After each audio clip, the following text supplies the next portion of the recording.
Flo-Torq II is the world's first modular hub system for outboard and sterndrive engines.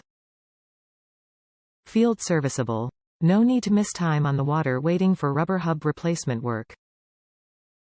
Flo-Torq hub systems cushion and protect the drivetrain from most impacts.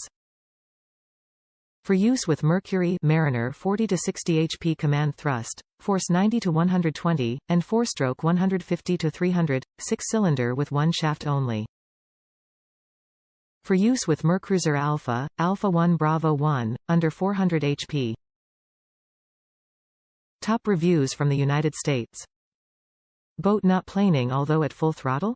Start by checking the plastic sleeve in your propeller. Glad I replaced my prop sleeve with this. What were the symptoms? If your boat is having difficulty planing, I suggest to check the plastic sleeve for cracks or damage by removing the prop.